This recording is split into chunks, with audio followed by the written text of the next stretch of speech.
In the mid-19th century, a war erupted that would redefine the map of North America, forging the modern United States while crippling Mexico for generations.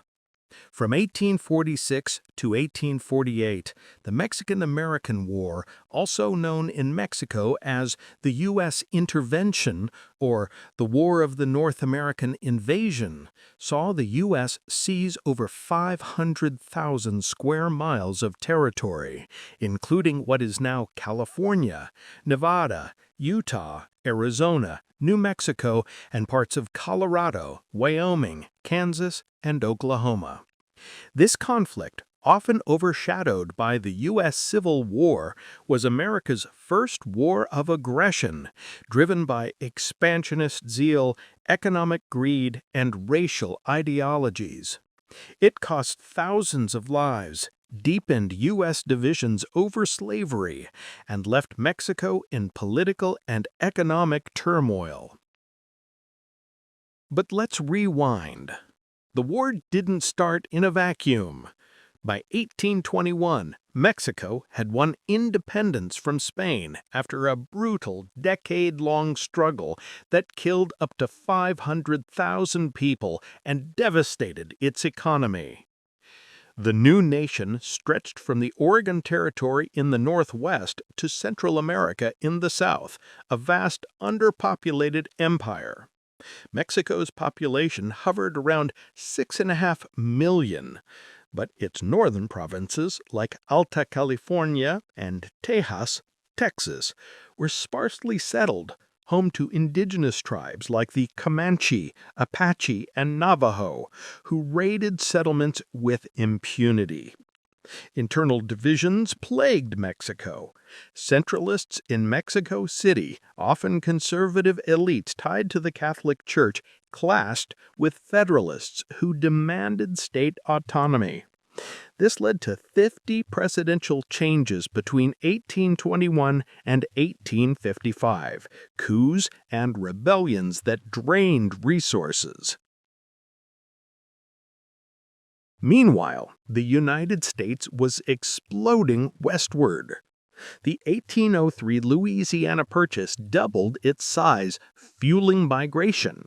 From 1780 to 1830, the U.S. population surged from 2 million to 12 million, driven by European immigrants and the displacement of Native Americans through treaties, like the Indian Removal Act of 1830. This expansion clashed with Mexico's borders.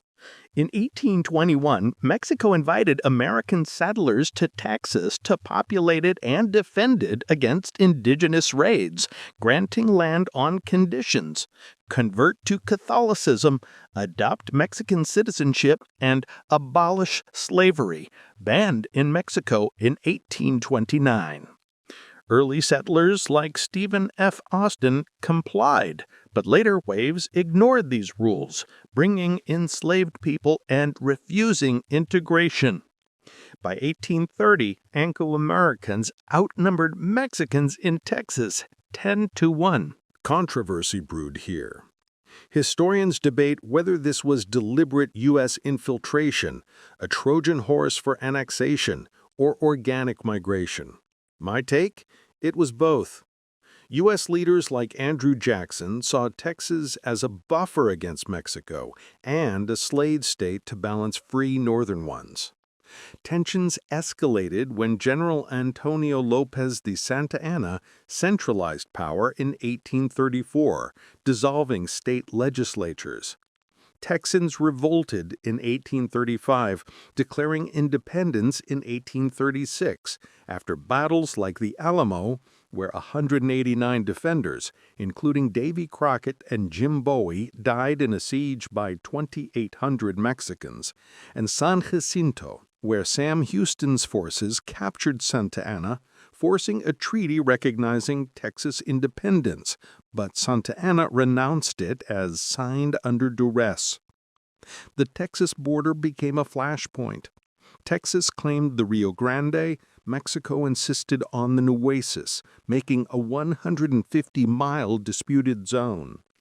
Comanche raids intensified, with Texans trading guns for stolen Mexican livestock, exacerbating accusations of collusion. This fed U.S. propaganda, portraying Mexicans as savage and unfit to govern, echoing racial hierarchies of the era. Enter manifest destiny, the controversial doctrine coined by journalist John O'Sullivan in 1845, the fulfillment of our manifest destiny to overspread the continent allotted by Providence for the free development of our yearly multiplying millions. It blended Protestant exceptionalism, racial superiority, and economic opportunism. Proponents like President James K. Polk argued it was God's will for Anglo-Saxons to civilize the inferior races. Mexicans, seen as mongrel due to indigenous and Spanish heritage, and Native Americans. This ideology was deeply controversial even then. Abolitionists like Henry David Thoreau refused to pay taxes in protest, penning civil disobedience. Ulysses S. Grant, a war veteran, later called it one of the most unjust ever waged by a stronger against a weaker nation. Modern historians like Amy Greenberg argue it masked economic motives, access to Pacific ports for trade with Asia, gold in California, discovered in 1848 post-war, and farmland for cotton plantations reliant on slavery. Slavery was the war's hidden engine. Southern Democrats pushed expansion to add slave states, countering Northern free soil movements. The Missouri Compromise, 1820, maintained balance, but Texas annexation threatened it. Northern Whigs, including a young Abraham Lincoln, opposed the war as a slaveholders' plot. In my edition, this controversy foreshadowed the Civil War. Many war officers like Grant, anti-war, and Robert E. Lee, pro-Southern, honed skills here only to clash later. European powers added intrigue. Britain and France eyed Texas and California to check U.S. growth. Britain, abolishing slavery in 1833, offered Texas protection if it banned slavery, alarming U.S. slaveholders. Polk, elected in 1844 on a platform of 54 degrees, 40 or fight, claiming Oregon from Britain and Texas annexation, navigated this. He compromised with Britain on Oregon, 1846, treaty at 49th parallel, but provoked Mexico. Polk's actions were deliberately provocative. In 1845, he annexed Texas as the 28th state, claiming the Rio Grande border despite no U.S. settlements there. Mexico broke diplomatic ties but didn't attack. Polk sent envoy John Slidell to negotiate Texas debts, but secretly offered $30 million for California and New Mexico. Insulted, Mexico refused. Polk then ordered General Zachary Taylor, nicknamed Old Rough and Ready for his unkempt style, and 4,000 troops, half the U.S. Army, to the disputed zone in February 1846. Taylor built Fort Texas, now Brownsville, opposite Matamoros, blockading the Rio Grande. Mexican General Pedro de Ampudia demanded withdrawal. Taylor refused. On April 25, 1846, Mexican cavalry ambushed 70 U.S. dragoons in Rancho de Carecitos, killing 11 and capturing the rest. Taylor reported, "Hostilities may now be considered as commenced." Polk seized this, telling Congress on May 11th, "Mexico has passed the boundary of the United States, has invaded our territory, and shed American blood upon the American soil." He omitted the zone's disputed status. Congress declared war May 13, 1846, 174 to 14 in the House, 40 to 2 in the Senate. Whigs like Lincoln demanded spot resolutions, pinpointing where blood was shed, calling it a lie. Controversy? Historians like Howard Zinn label it a manufactured casus belli, akin to the Gulf of Tonkin incident. My view? Polk engineered it, knowing Mexico's weakness. Its army was 40,000, but disorganized, with outdated British muskets from the Napoleonic Wars. U.S. forces were small, 7,500 regulars plus 50,000 volunteers, but industrialized. Better artillery, Samuel Ringgold's flying artillery, percussion-cap muskets, and logistics via steamboats and railroads. Immigrants, 47% of regulars, mostly Irish and German, joined for pay, but anti-Catholic nativism, for example, the Know-Nothings, fueled desertions 200 before war start, forming Mexico's San Patricio Battalion. Mexico's army, battle-hardened from independence, suffered purges, poor pay, and reliance on soldaderas, women camp followers for cooking and nursing. Geography favored the U.S. Naval superiority blockaded ports, while Mexico's deserts hindered supply. War opened with U.S. victories. On May 8, 1846, at Palo Alto, Taylor's 2,200 men faced Arista's 3,200. It was an artillery duel. Mexican cannons fell short, allowing U.S. flying artillery to decimate lines. Mexico lost 100 killed, 120 wounded. U.S. 9 killed, 44 wounded, including Ringgold mortally. Next day, Reseca de la Palma. Arista's ravine defenses in thorny chaparral favored infantry. U.S. Captain Ulysses S. Grant, quartermaster, noted, "The balls commenced to whistle very thick overhead. U.S. forces flanked, charged with dragoons, capturing guns. Mexico lost 154 killed, 105 wounded, 156 missing, 15% casualties. U.S. 49 killed, 83 wounded, 9%. Taylor occupied Matamoros unopposed." Controversy edition. Environmental factors. Dense scrub, limited visibility, favoring U.S. small unit tactics. Psychological toll. Mexican troops exhausted, hungry, deserted en masse. U.S. volunteers, often untrained, committed atrocities, plundering civilians, foreshadowing war crimes. In California, John C. Fremont's survey expedition, 60 armed men, sparked the Bear Flag Revolt, June 1846. With U.S. settlers, they captured Sonoma, declaring independence. Commodore John D. Sloat occupied Monterey, July 7th, assuming orders. Fremont and Commodore Robert Stockton formed the California Battalion, seizing Los Angeles, August 13th. But Californios rebelled in September, recapturing it due to harsh U.S. laws. General Stephen Kearny's Army of the West, 1,500, including Mormons, marched from Fort Leavenworth, occupying Santa Fe unopposed, August 1846. Kearny reached California, losing at San Pasqual, December 6, 18 U.S. killed, but winning at San Gabriel and La Mesa. By January 1847, California was U.S.-controlled, without official orders, sparking Kearny-Fremont rivalry. Polk sided with Kearny. Native Americans suffered. U.S. expansion displaced tribes, ignoring treaties. Controversy. Fremont's unauthorized actions echoed filibuster expeditions, private U.S. invasions condemned internationally. Taylor advanced to Monterey, September 20th to 24th, 1846. Defended by 7,000 under Ampudia, its forts and hills were spread thin. Taylor's diversion east failed bloodily, 400 U.S. casualties at Fort Tenaria, but west assaults on Federation and Independence Hills succeeded. Urban fighting.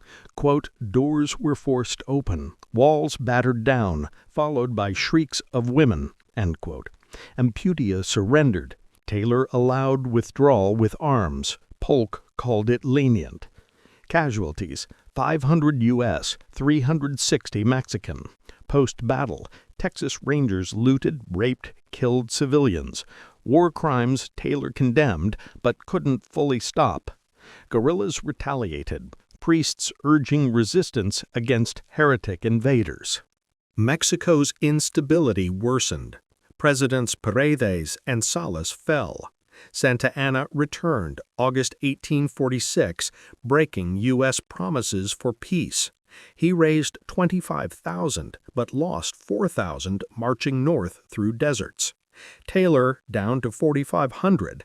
Polk stripped troops, fearing Taylor's popularity, defended Buena Vista February 22 and 23, 1847.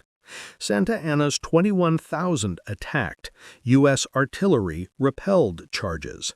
Mexico lost 2,700, mostly missing. U.S. 650. Santa Anna claimed victory, but retreated. His knockout blow failed.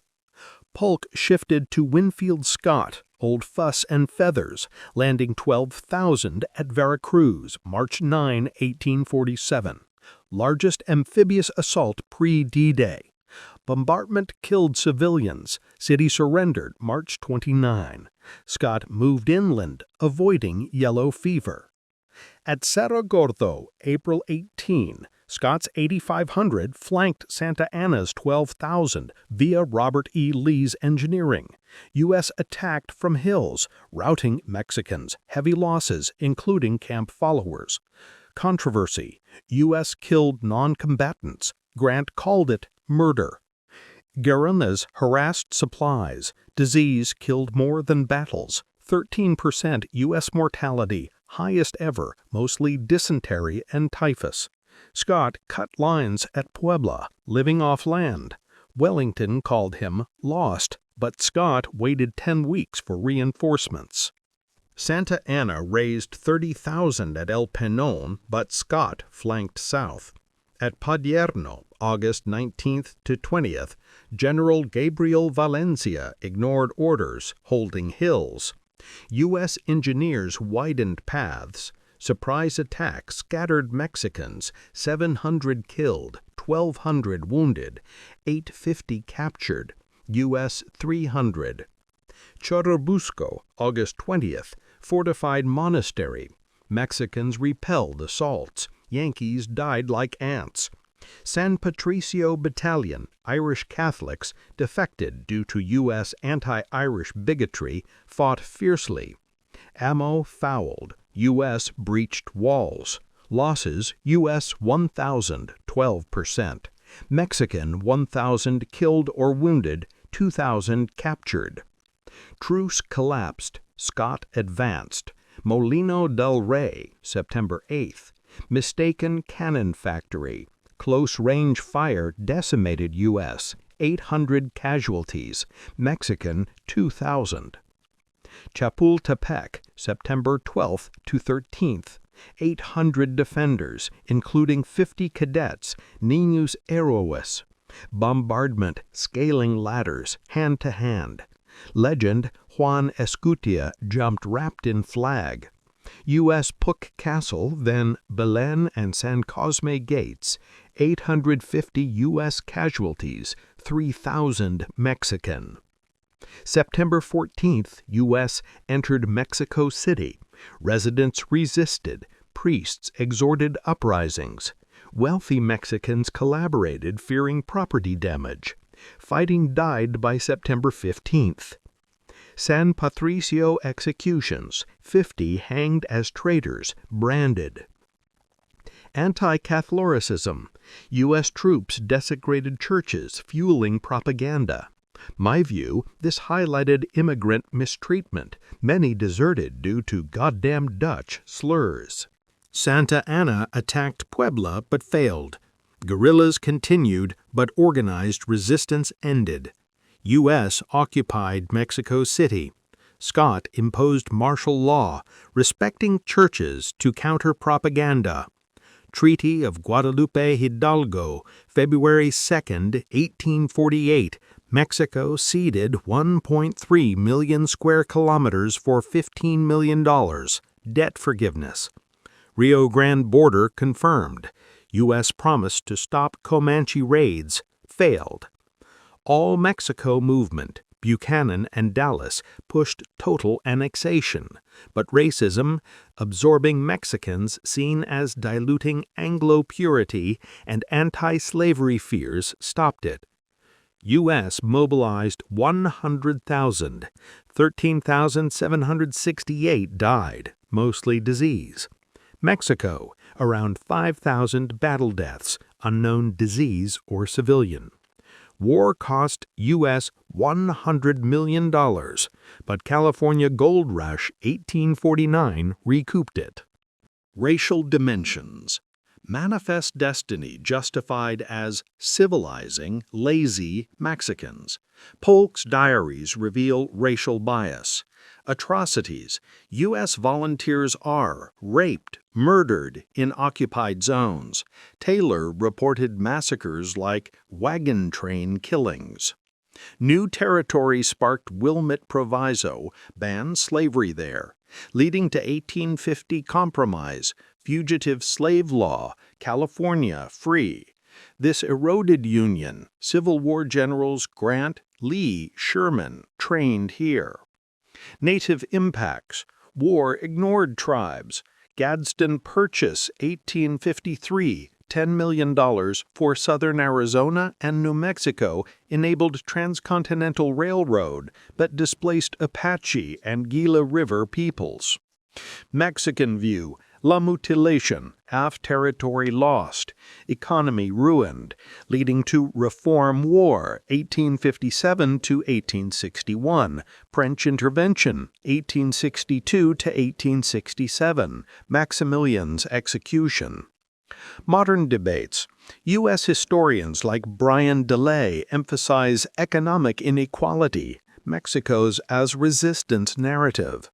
Controversy. Reparations. Some advocate acknowledging it as conquest. The war made America a continental power, but sowed division. As Grant reflected, we were sent to provoke a fight. It remains a cautionary tale of imperialism's costs. This is the Mexican-American War, a conflict that remade a continent for better and worse.